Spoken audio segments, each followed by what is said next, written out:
ये एक ऐसे लड़के की कहानी है जो कि बहुत ही ज्यादा कमजोर था। उसकी मदर कोमा में है और उसकी जो यंग सिस्टर है वो स्कूल में पढ़ती है। उसे ही सब कुछ खर्चा चलाना पड़ता है। हमें ये भी जानने को मिलता है कि इस दुनिया में मॉन्स्टर्स का अटैक हो चुका है। उसके लिए हंटर ग्रुप क्रिएट किए हैं। हंटर अलग अलग रैंक के हैं, लेकिन उन्हें फिर भी मॉन्स्टर से फाइट करनी पड़ती है। इसलिए वो खुद को स्ट्रॉन्ग बनाने के लिए महंगे महंगे गियर खरीदते हैं, भले ही वो पैसे कैसे भी जमा करे। जिनवू उनमें से एक है जिनके पास पैसे बिल्कुल भी नहीं है और वो कमजोर है। बस वो दिल का अच्छा है, लेकिन दिल का अच्छा होने से कुछ नहीं होता। तो कहानी शुरू करते हैं। कहानी की शुरुआत में हमें जानने को मिलता है कि ये दुनिया हमेशा से ऐसी नहीं थी। असल में 10 साल पहले एक मैजिकल गेट ओपन हुआ जिसके अंदर से कई सारे मॉन्स्टर्स बाहर आए। उसके ओपन होते ही यहाँ ह्यूमंस को पावर मिलनी शुरू हो गई थी और इसी पावर की बेसिस पर हंटर्स को रैंक दी जाती है। जिनके पास अच्छी पावर है उन्हें एस रैंक मिलती है, ए रैंक मिलती है, बी रैंक मिलती है, मगर जो कमजोर हैं वो ई रैंक पर जाते हैं। जिनवू भी उनमें से एक है। इन सभी हंटर्स को मॉन्स्टर को मारने के साथ साथ कुछ डेंजन्स भी मिलते हैं। जिनवू भी एक डेंजन में गया था, वहाँ पर उसे बहुत चोट लगी और आज वो वापस से अपनी टीम के पास जा रहा था। वो अपनी टीम के पास आता है तो यहाँ पर सभी उसका वेलकम करते हैं। कुछ दूसरे टीम के लोग जो कि अभी अभी ज्वाइन किए हैं वो शॉक थे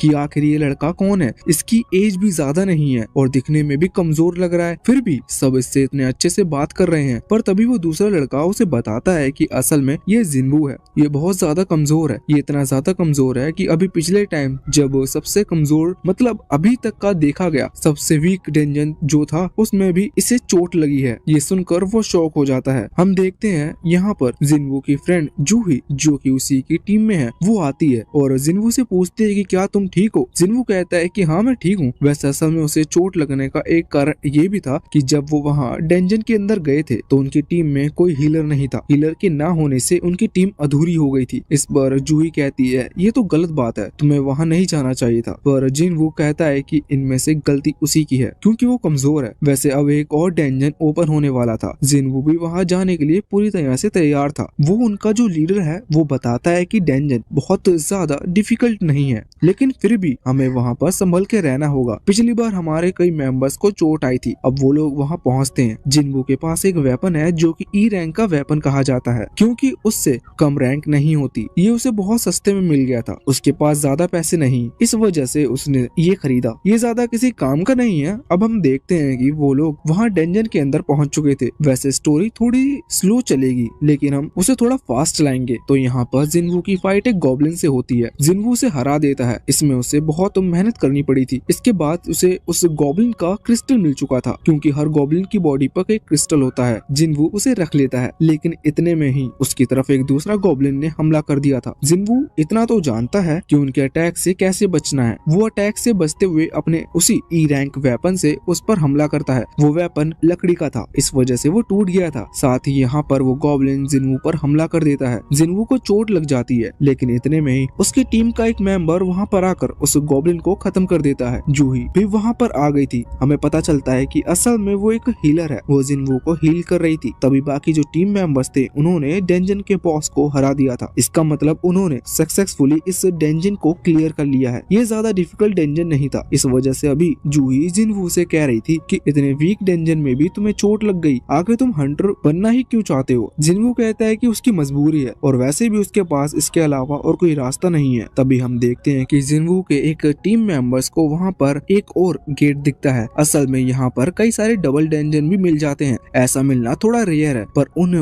वो मिल चुका था। यहाँ पर ऐसी सिचुएशन में होना कहा गया है कि अगर उन्हें डबल डेंजन मिलते हैं तो उसे एक डेंजन को क्लियर करने के बाद उस दूसरे डेंजन में नहीं जाना है। उसे इस चीज की रिपोर्ट हंटर एसोसिएशन में करनी है, लेकिन वो ऐसा नहीं करना चाहते थे क्योंकि अगर उन्हें ऐसा किया तो ये डेंजन उनके हाथ से चला जाएगा। अक्सर ऐसा होता है कि जब डबल डेंजन मिलते हैं तो वो जो दूसरा डेंजन है वो किसी और पार्टी को दे दिया जाता है और यहाँ पर वो लोग देखते हैं कि ये जो दूसरा डेंजन है वो रैंक डी का है। इसका मतलब अगर वो चाहे तो उसे आराम से क्लियर कर सकते हैं और इससे उस डेंजन के रिवॉर्ड भी उन्हें मिल जाएंगे। वैसे इसके लिए वेटिंग की जाती है। उनके टीम में टोटल 13 मेंबर्स हैं जिसमें 6 ने हाँ की थी और 6 ने ना। अब आखिरी डिसीजन जिनवू का था। यहाँ पर जूही जिनवू से कहती है कि तुम बताओ तुम क्या करना चाहते हो। जूही ने तो मना किया था मगर जिनवू थोड़ा सोचने के बाद हाँ कर देता है। असल में उसे भी पैसों की जरूरत है और डेंजन क्लियर करने से उन्हें अच्छे खासे रिवॉर्ड मिल जाएंगे। जिनवू वीक है लेकिन उसे भी एक हिस्स हिस्सा मिल जाता है, जिससे कि वो अपनी यंग सिस्टर के स्कूल का खर्चा, खाने का खर्चा चला लेता है। अब अगले सीन में वो लोग वहाँ अंदर की तरफ बढ़ते हैं। कुछ देर आने के बाद उन्हें एक बड़ा सा गेट दिखता है।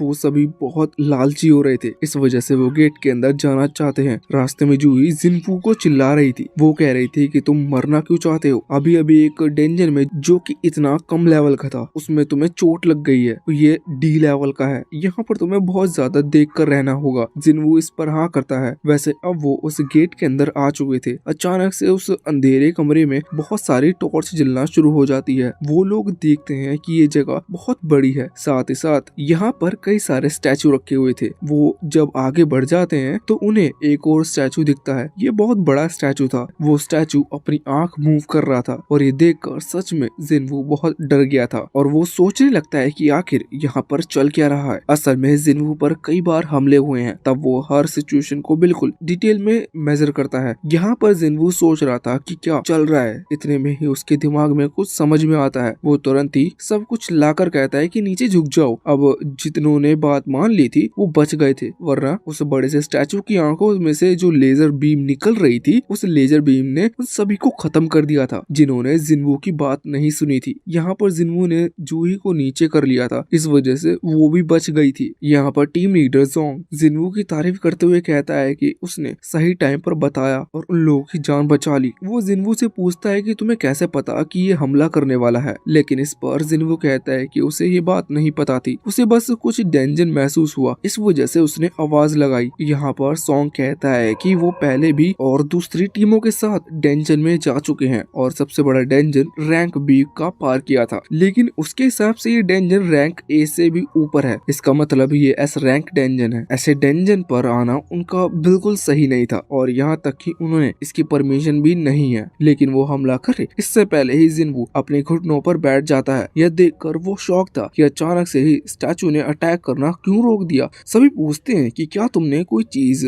फिगर आउट कर ली? इस पर जिनवू कहता है कि हाँ, हमें अपना सर एक सर्टेन हाइट से नीचे रखना होगा, उसके बाद ये स्टैचू हमला नहीं करेगा। और पहला टास्क का मतलब यही था, वर्शिप ऑफ गॉड, यानी गॉड के सामने सर झुकाओ। वो सभी जिनवू की बात मान लेते हैं। वो तुरंत ही अपना सर नीचे कर लेते हैं। ये देखकर अचानक से वो स्टैचू स्माइल करता है, लेकिन ये स्माइल देखकर ही वो लोग और ज्यादा डर गए थे, मगर वो समझ गए थे कि अब उन्हें ये स्टैचू कुछ नहीं करेगा। एक लड़का खड़ा हो जाता है और कहता है कि हमारी जान बच गई है, और इसके बाद सभी खड़े होने लगते हैं क्योंकि सच में वो स्टैचू उन्हें कुछ नहीं कर रहा था, मगर वो ये समझ गए थे कि अब उन्हें ये स्टैचू कुछ नहीं करेगा। पर जिनवू ये बात जानता था। जिनवू सभी से कहता है कि उन स्टैचू के पास जाओ। सभी लोग जैसे ही एक एक स्टैचू के पास पहुंच जाते हैं तो अचानक से वो स्टैचू एक्टिवेट हो जाता है और उन म्यूजिक इंस्ट्रूमेंट को प्ले करना शुरू कर देता है, और अब वो बड़ा स्टैचू उन पर हमला नहीं कर रहा था। जिनवू समझ जाता है कि वो कैसे बचेंगे। अब जिनवू और जूही एक और स्टैचू के पास पहुंचते हैं, लेकिन इस स्टैचू के पास वो स्टैचू कुछ भी नहीं कर रहा था। ये देखकर जिनवू समझ गया था कि शायद दो लोग यहाँ पर खड़े हैं, इस वजह से ये ऐसा हो रहा है। जिनवू जूही को छोड़कर वहाँ से भाग जाता है। जूही उसे आवाज लगाती है, पर जिनवू नहीं रुक रहा था। अब अचानक से वो स्टैचू भी एक्टिवेट होकर वहाँ पर इंस्ट्रूमेंट प्ले करने लगता है, लेकिन अभी वो बड़ा स्टैचू जिनवू से पीछे पड़ा था। बाकी सभी बच चुके थे। जिनवू एक दूसरे स्टैचू की तरफ भाग रहा था। अचानक से वो बड़ा स्टैचू उस पर अटैक करता है, जिस वजह से जिनवू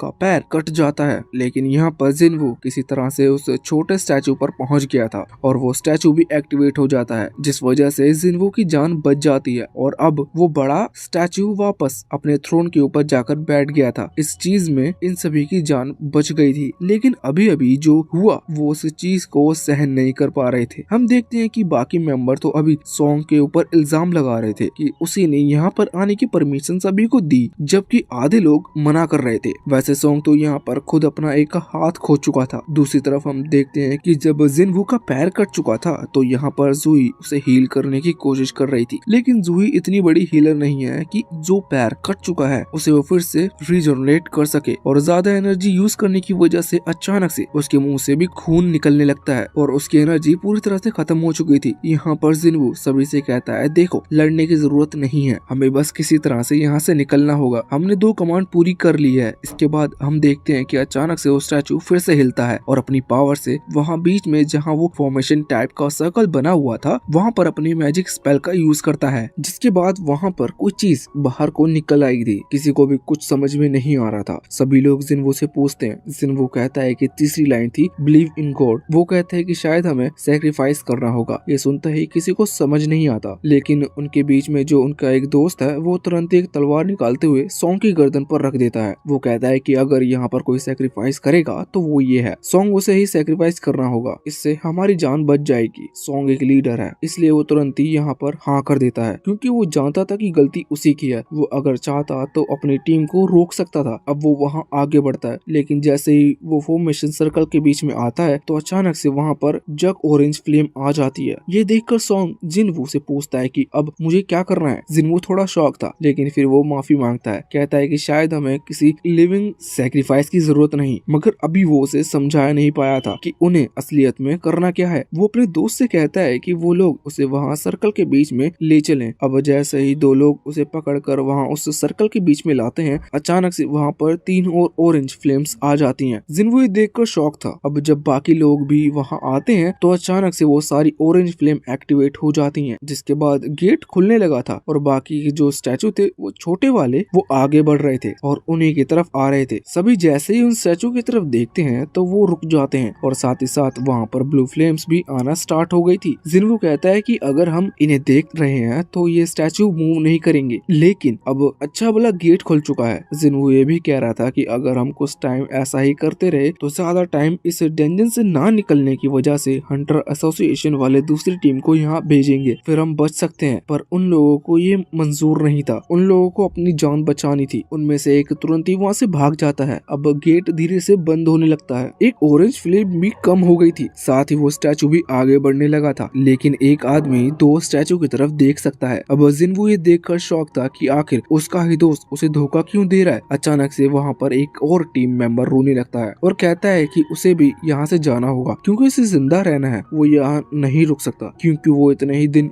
यहाँ कैसे रुकेंगे जब तक रेनफोर्समेंट नहीं आ जाती। वो अभी वहाँ से भाग गया था। जब उसके ऊपर आखिरी हमला होने वाला था तो जिन्वो जोर से चिल्लाता है कि वो नहीं मरना चाहता, उसे एक और चांस चाहिए। अब वो आखिरी अटैक रुक जाता है और अचानक से ब्लू फ्लेम जो कि आखिरी बची थी वो भी गायब हो जाती है। जिन्वो के सामने एक स्क्रीन आती है जिस पर लिखा हुआ था कि क्या वो गेम कंटिन्यू रखना चाहता है, और उसके पास सिर्फ 2 ऑप्शन थे, यस और नो। अब जिन्वो यस पर क्लिक कर देता है, जिसके बाद अचानक से एक और स्क्रीन आती है जो कि उसे कांग्रेचुलेशन कह रही थी। लेकिन तभी सीन चेंज होता है। हम देखते हैं कि अभी जिन्वो की नींद एक हॉस्पिटल में खुली थी। वो ये देखकर शॉक था, उसकी बॉडी पर कहीं भी कोई चोट के निशान नहीं है। अब इसके बाद वो अपने हाथ देखता है और अपने पैर, उसका पैर तो वहाँ पर कटा था, लेकिन अभी उसके पैर बिल्कुल ठीक थे। ये देखकर वो और ज्यादा शॉक हो गया था और सोचने लगता है कि ऐसा कैसे हो सकता है, उसने कोई सपना तो नहीं देखा। लेकिन तभी वहाँ हॉस्पिटल के गेट पर कोई आता है। हमें पता चलता है कि असल में हंटर एसोसिएशन का मैनेजर है। ये यहाँ पर जिन्वो को देखकर खुश था, पर जिन्वो उसे नहीं पहचाना था। वो बताता है कि वो कौन है। वो ये भी बताता है कि जिन्वो यहाँ पर 3 दिनों से बेहोश था। ये सुनकर जिन्वो और ज्यादा शॉक हो जाता है। वैसे यहाँ पर जिन्वो अपने दोस्त सॉन्ग और जूही के बारे में पूछता है। इस पर मैनेजर कहते हैं कि वो दोनों वैसे तो ठीक है, लेकिन सॉन्ग ने अपना एक हाथ खो दिया, जिस वजह से उसे अब हंटर बनने से रिटायरमेंट लेनी होगी। और साथ ही साथ जूही थोड़ी मेंटली डिस्टर्ब हो चुकी है, उसकी साइकोलॉजी ट्रीटमेंट चल रही है, लेकिन कुछ कहा नहीं जा सकता। शायद उसे भी अब हंटर एसोसिएशन छोड़नी होगी। वैसे वो मैनेजर कह रहा था कि हम बहुत ही ज्यादा शॉक हैं, क्योंकि अभी तक ऐसा कभी नहीं हुआ था। सभी जो लोग भागे थे उन्होंने एक दूसरे हंटर ग्रुप को ये सब बताया और वहाँ से निकल गए, लेकिन वो दूसरा हंटर ग्रुप डिसाइड किया कि वो वहाँ जाएंगे।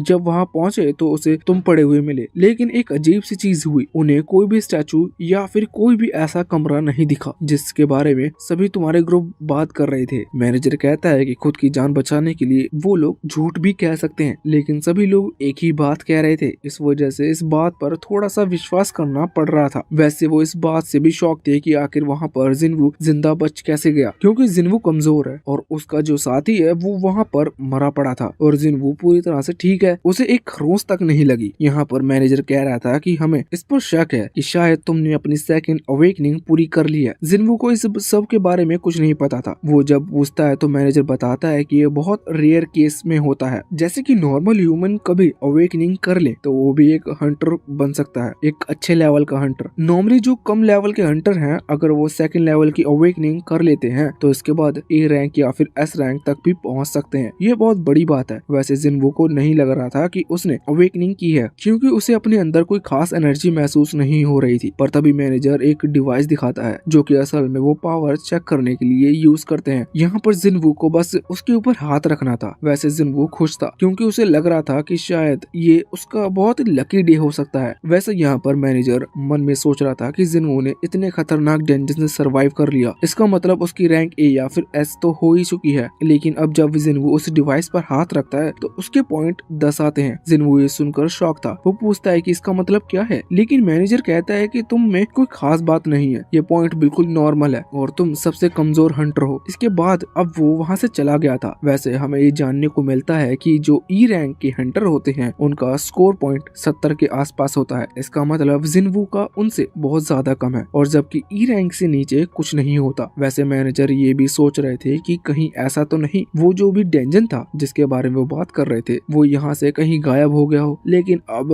कुछ किया नहीं जा सकता क्योंकि इस डेंजन को गायब होने के बाद ढूंढना मुश्किल है। अब हम देखते हैं कि यहाँ जिनवू अभी रूम में था, तभी उसे अपने सामने स्क्रीन दिखाई देती है। वो सोचता है कि इन लोगों ने मुझे स्क्रीन के बारे में तो कुछ पूछा ही नहीं। वैसे फिर उसे लगता है कि शायद ये स्क्रीन सिर्फ मुझे ही दिखती है। अभी स्क्रीन के ऊपर कुछ लिखा हुआ था। जिनवू पढ़ता है तो उसमें लिखा था कि मरने से पहले जिनवू की जान बच गई, जिस वजह से जिनवू ने एक अचीवमेंट अनलॉक कर लिया। अब वो उसे ध्यान से देखता है, उसे पता चलता है कि ये क्या है। इसके पहले ही वहाँ पर उसकी सिस्टर आ जाती है। वो अभी उस पर गुस्सा करते हुए कह रहे थे कि तुम्हें खुद का ख्याल रखना चाहिए, तुम हर बार डेंजन में चले जाते हो और वहाँ से चोट खाकर आते हो। हर एक कमजोर डेंजन के बाद भी तुम्हें हॉस्पिटल आना पड़ता है, जबकि बाकी सभी तो बिल्कुल ठीक हैं। वैसे यहाँ पर जिनवू उससे माफी मांगता है, लेकिन उसकी सिस्टर जानती है कि जिनवू ये काम किसके लिए कर रहा है। वो कहती है देखो, अगर अगली बार तुम्हें ऐसी कोई चोट लगी तो उसके बाद में स्कूल छोड़ दूंगी और कोई जॉब करने लगूंगी। जिनवू माफी मांगते हुए कहता है कि ठीक है। वैसे इसके बाद वो पूछता है कि क्या उसे कोई स्क्रीन दिख रही है।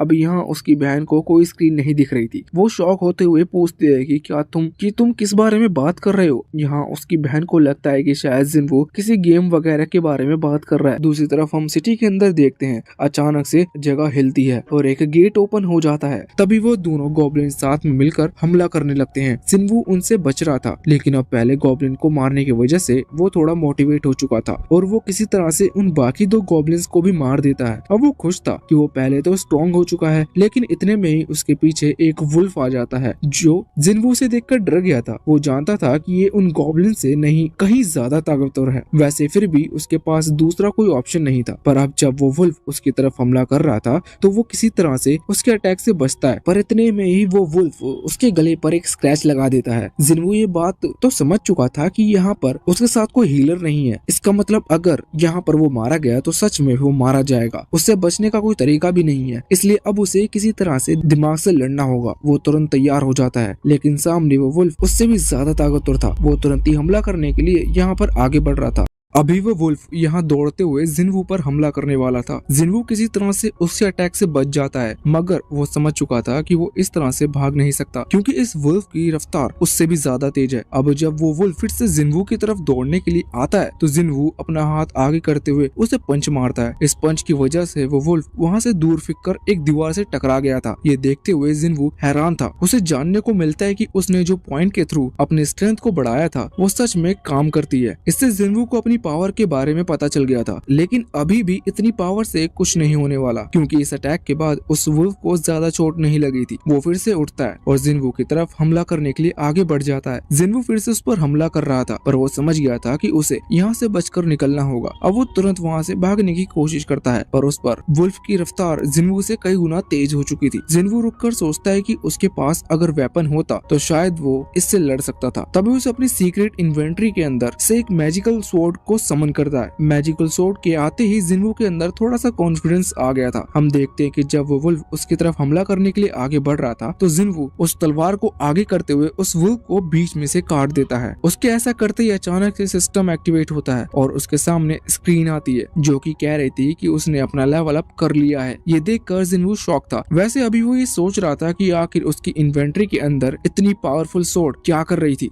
जबकि इस तरह के वेपन तो इस वर्ल्ड में बहुत ही ज्यादा महंगे हैं। पर अब वो इस चीज के बारे में चिंता नहीं करता। अब वो और कुछ सोचे इससे पहले ही वहाँ पर दो और वुल्फ आ जाते हैं। जिन्वू इस बार उनसे नहीं डर रहा था क्योंकि उसके पास अब तलवार है और वो उनसे बिना डरे लड़ सकता है। मगर अब जब वो दोनों अटैक करने के लिए आगे बढ़ते हैं तो जिन्वू देखता है कि उसकी तलवार जमीन में फंस चुकी है और निकल नहीं रही। जिन्वू किसी तरह से अपनी तलवार को खींचता है पर फिर भी वो नहीं निकाल पा रहा था। जिन्वू उससे रिक्वेस्ट करने लगता है और एक और बार उसे जोर से खींचता है। वो निकल जाती है और वो बिल्कुल लास्ट मौके पर निकली थी। जिन्वू अपनी तलवार को आगे स्विंग करते हुए पहले एक वुल्फ को हरा देता है। तभी दूसरा वुल्फ उसकी तरफ आ रहा था और जब जिन्वू उसकी तरफ अपनी तलवार चलाता है तो वो वुल्फ अपने मुंह से उस तलवार को पकड़ लेता है। लेकिन जिन्वू को नहीं पता कि ये सिस्टम वाले गोल्ड कॉइन रियल लाइफ में कितने पैसे होते होंगे। वैसे उसने ज्यादा उम्मीद भी नहीं लगाई थी क्योंकि वो जानता था कि ये सिस्टम बिल्कुल गेम की तरह है। साथ ही साथ वो ये भी सोच रहा था कि ये डेंजन ई रैंक का डेंजन है, यानी कि सबसे कम लेवल का डेंजन है। वैसे ऐसा जिन्वू को मानना था। अभी तक ऐसा कहीं पर लिखा नहीं था कि ये ई रैंक का डेंजन है। वैसे जिन्वू सोच रहा था कि अगर उसे इस डेंजन से बाहर निकलना है तो उसे इसके लिए टेलीपोर्टेशन स्टोन चाहिए होगा या तो फिर इस डेंजन के बॉस को हराना होगा। अब बॉस के बारे में सोचकर पहले तो वो थोड़ा सा डर गया था। वो सोच रहा था कि यहाँ बॉस कितना ताकतवर होगा, पर उसे याद आता है कि इस नॉर्मल वुल्फ को हराने से उसका लेवल बढ़ रहा था। तो अगर वो किसी तरह से और भी कई सारे वुल्फ को हरा दे तो उसका लेवल इतना तो हो ही सकता है कि वो बॉस के साथ फाइट कर सके। हालांकि ये डेंजन कितना कमजोर है ये जिन्वू जानता था। अब जिन्वू आगे बढ़ने वाला था लेकिन इतने में ही वहाँ पर बहुत सारे वुल्फ आ जाते हैं। हमें जानने को मिलता है अभी सभी जो वुल्फ डर कर वहाँ से भागा था वो अपनी पूरी टीम को लेकर आ चुका है। लेकिन जिन्वू इन्हें देखकर बिल्कुल भी नहीं डरा था, बल्कि वो लड़ने के लिए और ज्यादा एक्साइटेड हो गया था और उसके सामने अपनी तलवार आगे कर ली थी। हम देखते हैं कि वो सभी वुल्फ एक साथ आगे बढ़कर इस पर हमला करने लगते हैं, लेकिन जिन्वू एक के बाद एक उन्हें मारता जा रहा था। इस तरह से वो कई सारे वुल्फ को मार देता है।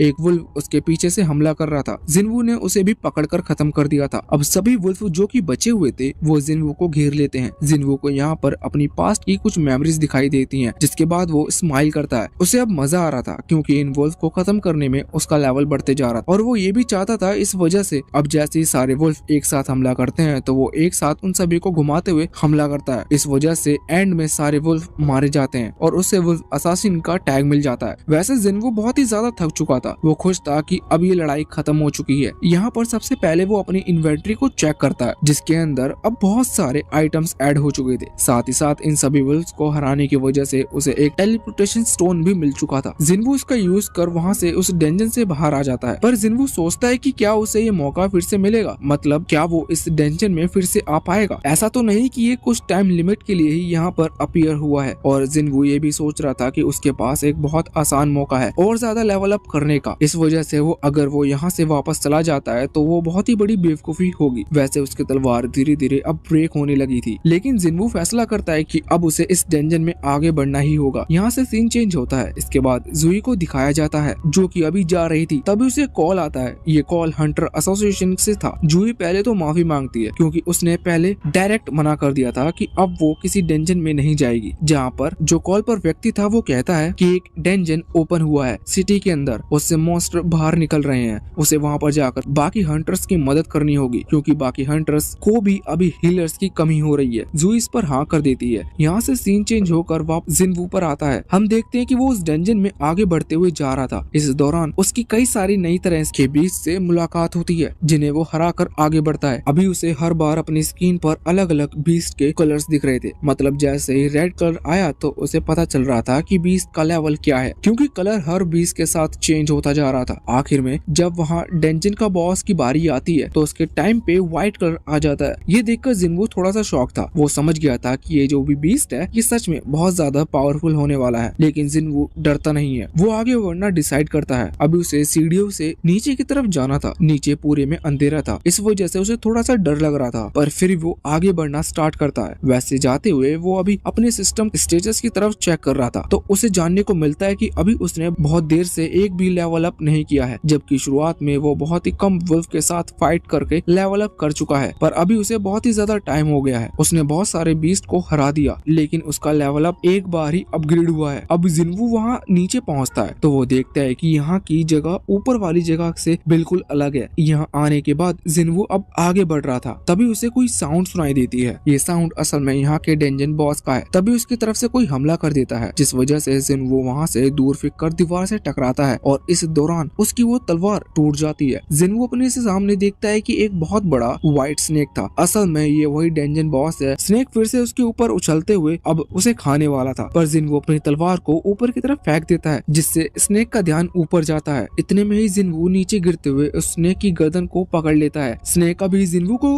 गिराने की कोशिश कर रहा था, पर जिन्वू की ग्रिप बहुत ही ज्यादा टाइट थी। जिन्वू अपनी पूरी स्ट्रेंथ लगाकर उसकी गर्दन को दबाने लगता है। इस वजह से उस स्नेक की बॉडी पर जो प्रोटेक्टिंग हार्ड स्किन थी वो ब्रेक कर जाती है। इस वजह से स्नेक को बहुत ही ज्यादा दर्द हो रहा था। इस वजह से वो अपनी गर्दन को जोर जोर से हिलाने लगता है। जिन्वू की ग्रिप इतनी ज्यादा टाइट थी कि उसे चोट लगने के बाद भी वो स्नेक को छोड़ नहीं रहा था। जिन्वू और ज्यादा पावर से उसकी गर्दन को दबाता है, जिसके बाद फाइनली वो स्नेक वहाँ पर मारा जाता है और इसके साथ जिन्वू का अब लेवल अप भी हो चुका था। जिन्वू बहुत ज्यादा खुश था और उसके चेहरे पर एक बहुत ही ज्यादा खतरनाक इविल टाइप की स्माइल थी। अब वो अपनी इन्वेंट्री को भी चेक करता है और उसे यहाँ पर कुछ चीजें मिलती हैं, जैसे कि एक वेनम्स डैगर यानी कि एक तलवार जैसा वेपन। साथ ही साथ उसे एक लिक्विड भी मिला था जिसकी कैटेगरी पॉइजन थी। जिन्वू समझ चुका था कि वो इस तरह से और ज्यादा स्ट्रॉन्ग बन सकता है। तभी स्क्रीन पर लिखा हुआ आता है कि उसने इस डेंजन को क्लियर कर लिया है। इस वजह से अब डेंजन रीसेट हो रहा है। अब डेंजन गायब हो जाता है और जिन्वू ने जिस जगह पर उस डेंजन को स्टार्ट किया था वो वहीं पर पहुंच जाता है। अब यहाँ पर आने के बाद उसे वापस कोई नहीं दिख रहा था, जबकि ऐसा नहीं होता। स्टेशन पर रात को भी लोग रहते हैं। अब जिन्वू जब बाहर आता है तो सोचता है कि आखिर टाइम को क्या हो रहा है। तभी वो देखता है कि सिटी में तबाही फैली हुई है और उसी समय एक सोल्जर वहाँ पर आता है और जिन्वू से कहता है कि क्या तुमने अनाउंसमेंट्स नहीं सुनी? तुम यहाँ पर क्या कर रहे हो? तुम्हें घर जाना चाहिए। लेकिन इतने में ही वो सोल्जर जिन्वू के हाथ में वो टूटी हुई तलवार देखता है और समझ जाता है कि जिन्वू एक हंटर है। पहले तो वो जिन्वू से माफी मांगता है और इसके बाद कहता है कि आपको सिचुएशन स्पॉट पर चलना चाहिए। जिन्वू उसके साथ जाने लगता है। जिन्वू को कुछ पता तो नहीं था, पर जिन्वू के आसपास मॉन्स्टर्स की बॉडी को देखकर और टूटी हुई कारों को देखकर उस सोल्जर से पूछता है कि क्या यहाँ पर हुआ है। वो सोल्जर्स कहने लगता है कि हंटर्स ने बाकी सारे मॉन्स्टर को हरा दिया, लेकिन जो वैन मॉन्स्टर है सबसे ताकतवर वाला वो उसे नहीं हरा पा रहे। अब तभी जिन्वू को कुछ महसूस होता है। ये असल में उसी डेंजन बॉस की पावर थी। जिन्वू से महसूस कर लेता है और समझ जाता है कि हाँ, ये जो बीस्ट है ये ताकतवर तो है। वैसे अब वो लोग उसी जगह पर पहुंचते हैं। वहाँ पर जाकर जिन्वू देखता है कि अभी बहुत सारे हंटर्स मिलकर उस एक मॉन्स्टर से फाइट कर रहे थे, पर वो उसे हरा नहीं पा रहे थे क्योंकि इन लोगों का टीम वर्क बहुत ही ज्यादा खराब है। वैसे जिन्वू यहाँ पर ये भी नोटिस करता है कि वो जो हंटर वहाँ पर उस मॉन्स्टर से लड़ने के लिए आए हैं उनमें से कई का लेवल बहुत ही ज्यादा कम है। अब जिन्वू देखता है कि वहाँ 2 हीलर भी हैं, जिसमें से एक का लेवल डी है और एक का बी है। यहाँ पर और कोई नहीं बल्कि जू ही है, मगर वो किसी को हील नहीं कर पा रही थी क्योंकि वो पिछले वाले इंसिडेंट से अभी तक ठीक नहीं हुई है। वो यहाँ पर एक हीलिंग मैजिक सर्कल क्रिएट करने की कोशिश करती है, पर वो सर्कल क्रिएट नहीं हो पाता। जिन्वू सारी सिचुएशन को देख रहा था और वो समझ चुका था कि ये जो डेंजन बॉस है ये असल में डी रैंक का है। वैसे जिन्वू अभी जिस डेंजन बॉस से लड़कर आया उसका लेवल जिन्वू को इससे ज्यादा लग रहा था, क्योंकि जिन्वू के हिसाब से ये वाला मॉन्स्टर कमजोर है। जिन्वू तैयार था इन लोगों की मदद करने के लिए। वो अपनी उस टूटी हुई तलवार को लेकर वहाँ से पीछे आ जाता है। इस तरफ वो सभी हंटर जो कि उस बड़े मॉन्स्टर गोलम बीस्ट से फाइट कर रहे थे वो यहाँ पर कहने लगते हैं कि काश इस वक्त कोई हाई लेवल हंटर यहाँ पर आ जाए और उनकी मदद करे। इतने में ही हम देखते हैं कि जिन्वू वहाँ पीछे आते हुए अपनी उस टूटी हुई तलवार को पूरे फोर्स के साथ इस गोलम के डिफेंस पर मारता है, जिस वजह से गोलम का डिफेंस टूट जाता है और अब बाकी हंटर कैपेबल थे कि वो इसे आराम से हरा सके। वो सभी इस अपॉर्चुनिटी का फायदा उठाते हैं और तुरंत उस गोलम पर हमला कर उसे खत्म कर देते हैं। बाद में सभी लोग शॉक थे क्योंकि वो पहले उस गोलम से लड़ तक नहीं पा रहे थे, फिर आखिर उसे कैसे हरा दिया। तभी वहाँ पर एक सोल्जर पास में ही पड़ी हुई उस टूटी तलवार को देखता है। तलवार को देखते हुए जो सोल्जर जिन्वू को यहाँ पर लाया था वो बताता है कि ये उस लड़की की तलवार है जिसे वो अपने साथ लेकर यहाँ पर लाया था। अभी वो यहाँ इस तरफ जिन्वू की तरफ देखता है। उसे लगता है कि ये जो भी था वो हाई रैंक का हंटर होगा। यहाँ पर जिन्वू खुद को बहुत ही ताकतवर मान रहा था, लेकिन वो सोच रहा था कि शायद उसकी पावर की वजह से उस गोलेम का डिफेंस नहीं टूटा।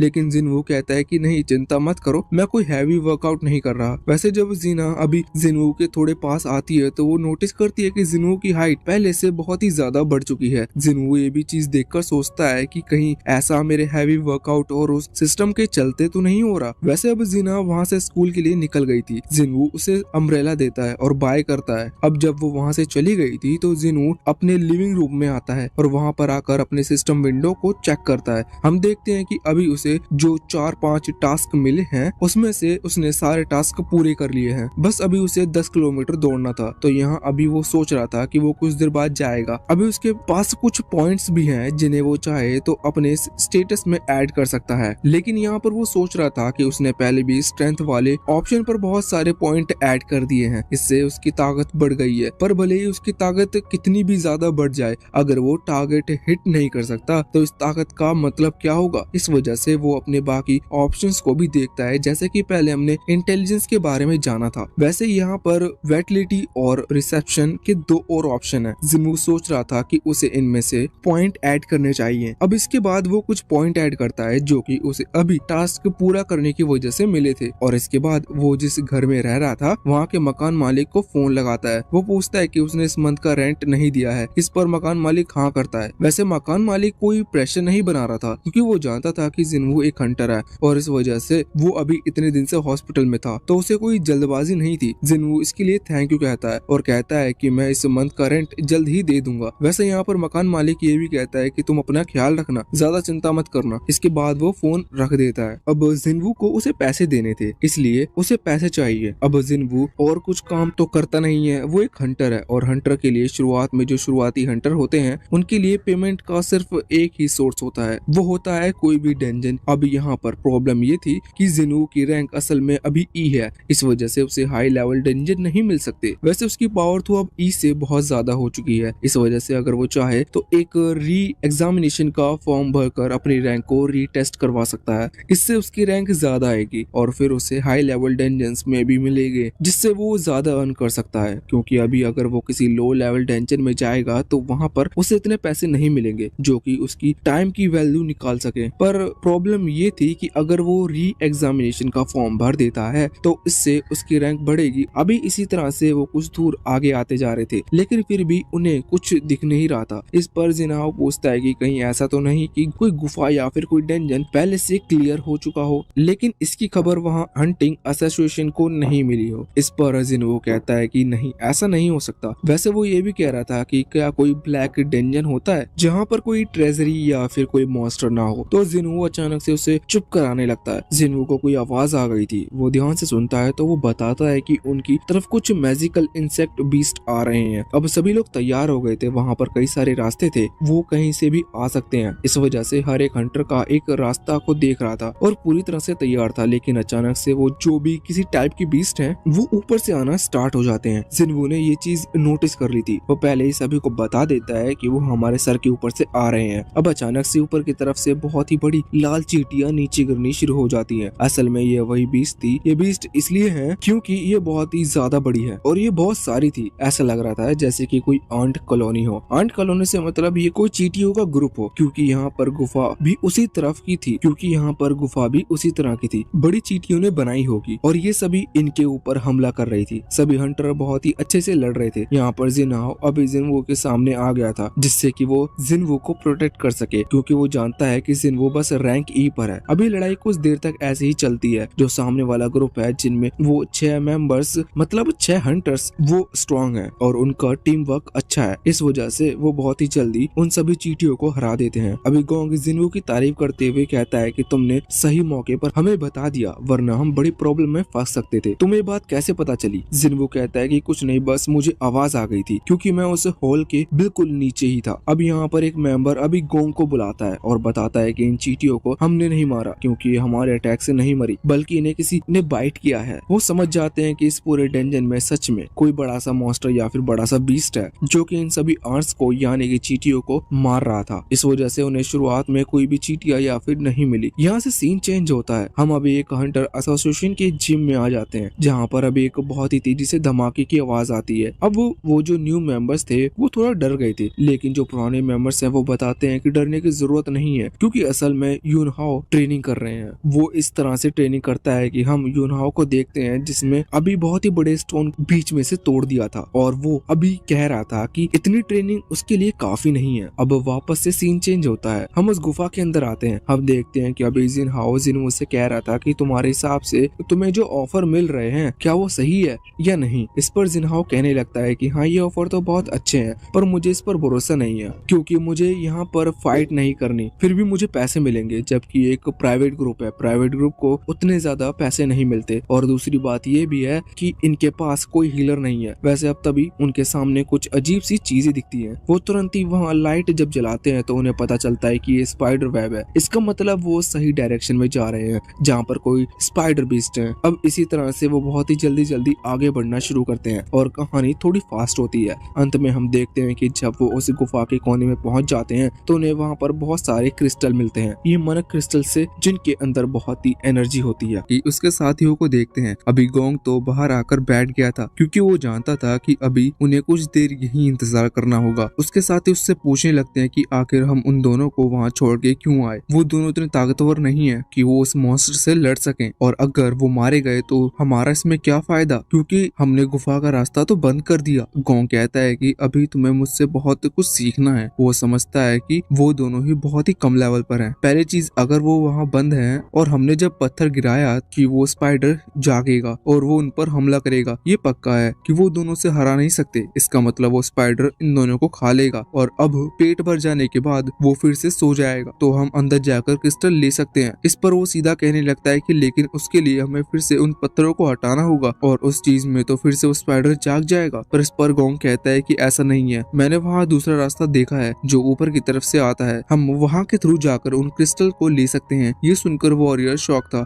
अब यहाँ से सीन चेंज होता है और हम वापस से उस जगह पर आ जाते हैं जहाँ जिनवू और जिनहाओ अभी उस स्पाइडर के सामने थे। अभी जिनहाओ समझ गया था कि जिनवू उसकी बात नहीं मानने वाला, वो स्पाइडर से लड़ेगा, लेकिन फिर भी वो एक दोस्त की तरह उसे समझा रहा था कि देखो हम दोनों मिलकर भी इसे नहीं हरा सकते क्योंकि ये सी रैंक का बीस्ट है, इसे हरा पाना बहुत ही ज्यादा मुश्किल है, हमें लेवल बी का एक हंटर चाहिए और यहाँ से भागने का कोई रास्ता नहीं था। इस वजह से अभी जिनवू को कुछ भी समझ नहीं आ रहा था फिर वो क्या करे। लेकिन जिनवू उसके अपोजिट ये सोच रहा था कि उसने पहले भी एक डी रैंक वाले को हराया है, इस वजह से अगर वो थोड़ा टाइम एक्स्ट्रा लगा कर लड़ता है तो शायद वो एक रैंक सी के बीस्ट को भी हरा सकता है। अभी वो बहुत ही ज्यादा कॉन्फिडेंट था, इसलिए वो तुरंत ही स्माइल करते हुए आगे बढ़ जाता है उस स्पाइडर पर हमला करने के लिए। जिनवू तुरंत ही उस पर अटैक करता है, लेकिन इसके बाद सीन चेंज हो जाता है। हमें अब एक ओल्ड मैन जिसका नाम गन ही है उसे दिखाया जाता है। वो अभी बहुत ही ज्यादा थक चुका था क्योंकि वो बहुत टाइम से इंटरव्यूज और मीटिंग अटेंड कर रहा है। वो अपनी गाड़ी में आकर बैठता है तो उसका यंग ड्राइवर उससे कहता है कि रिलैक्स फील करने के लिए हम एक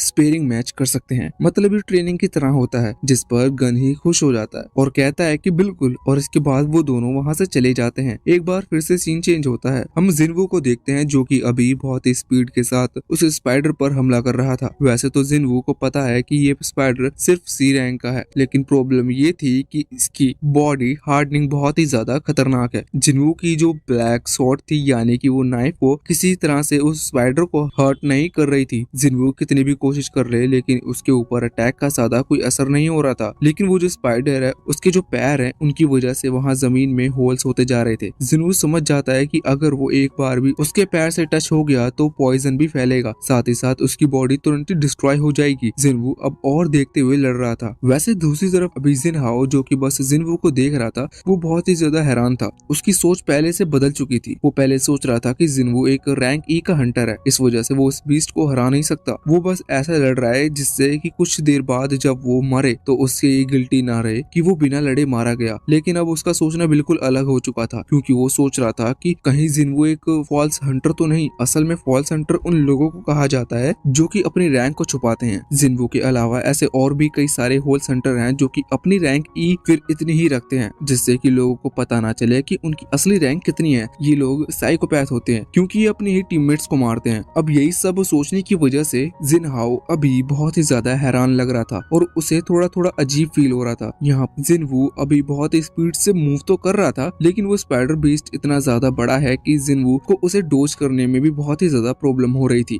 जिनवू देखता है उसकी जो पॉइंट्स हैं वो धीरे धीरे कम हो गए। ये पॉइंट्स असल में ये बताते हैं कि जिनवू के पास अभी कितनी एनर्जी बची हुई है। जिनवू समझ गया था कि वो थक रहा है और बहुत ही जल्द वो फिर आगे भी नहीं बढ़ पाएगा, इससे उसकी स्पीड भी कम हो सकती है। इस वजह से जिनवू फैसला करता है कि वो जितनी ज्यादा हो सके उतनी पावर के साथ एक ही अटैक में उसे खत्म करेगा। जिनवू तुरंत ही अब आगे बढ़ रहा था लेकिन इतने में ही वो स्पाइडर बीस्ट अपने मुंह से एसिड थ्रो करता है। जिनवू किसी तरह से उस एसिड को तो डोज कर लेता है। वो देखता है कि एसिड बहुत ही ज्यादा खतरनाक है क्योंकि ये पत्थरों को गला रहा है। जिनवू तुरंत ही वहाँ से हट गया था। ये सब देखते हुए अभी जिनहाओ कुछ ज्यादा ही हैरान था। वो सोच रहा था कि क्या जिनवू सच में स्पाइडर के मूव्स को पहले से नोटिस कर पा रहा है क्योंकि ये मूव्स बहुत ही ज्यादा फास्ट थे। यहाँ जिनवू अपने ब्लैक ड्रैगर यानी कि ब्लैक सोर्ड को निकालते हुए तुरंत ही उस स्पाइडर बीस्ट के ऊपर हमला करने के लिए बढ़ता है। वो देखता है कि जब वो उसके सिर पर अटैक कर रहा था तो डैगर से कोई असर नहीं हुआ था, लेकिन जिनवू हार नहीं मानता। वो तुरंत स्पीड के साथ बराबर सेम अटैक करता है। अब एक बार फिर से सीन चेंज होता है और हम जिनवू के पास आ जाते हैं। यहाँ अभी गोंग और उसके साथ यही सोच रहे थे कि आखिर ये स्पाइडर बीस्ट जो कि असल में इस डेंजन का बॉस है, वो इतनी आसानी से कैसे मर गया। पर फिर वो सोचते हैं कि जब ये रैंक ई और एक रैंक डी का मामूली सा हंटर इस बॉस को खत्म कर सकता है, तो इसका मतलब यही है कि ये स्पाइडर बीस्ट बहुत ही कमजोर होगा। वो मेन बात करता है, वो कहता है कि हम तुम्हें इसलिए छोड़ के गए थे कि जिससे कि तुम लोग मारे जाओ, पर अब तुम लोग जिंदा बच चुके हो, इसका मतलब अब हम लोगों को ही खत्म करना होगा। वैसे वो सिंपल स्केल को खत्म करना चाहते थे, इस वजह से वो जिनहाओ से कहते हैं कि वो खुद को बचा सकता है अगर वो जिनवू को मार दे और उनके साथ ज्वाइन हो जाए, तो वो लोग जिनहाओ को छोड़ देंगे। बस इसके लिए उसे अपने आर्मर भी उन्हें देना होगा। अब जिनहाओ समझ रहा था कि ये बस उनकी चाल है, ये ऐसा नहीं छोड़ने वाले, लेकिन वो सोचता है कि इस तरह से वो खुद को बचा सकता है, क्या पता ये लोग सच बोल रहे हो। वो तुरंत जिनवू के सामने आ जाता है लड़ने के लिए, लेकिन फिर अचानक से उसका मूड बदल जाता है और वो पलटते हुए जिनवू को प्रोटेक्ट करने जैसा पोज बना लेता है। ये देखकर जिनवू शॉक हो जाता है और सामने वो लोग भी शॉक थे। और वैसे जिनवू यहाँ पर लड़ने के लिए पूरी तरह से तैयार था, पर तभी अचानक से उसकी स्क्रीन पर एक टास्क आता है। जिनवू जैसे उस टास्क की तरफ देखता है तो जिनवू थोड़ा सा हैरान था, लेकिन इस चीज में उसका ध्यान भटक चुका था, जिस वजह से गोंग का एक साथी अपने मैजिक स्पेल की मदद से जिनवू के ऊपर हमला कर देता है। इस अटैक की वजह से जिनवू बहुत ही तेजी से जाकर वहाँ दूर फेंक गया था।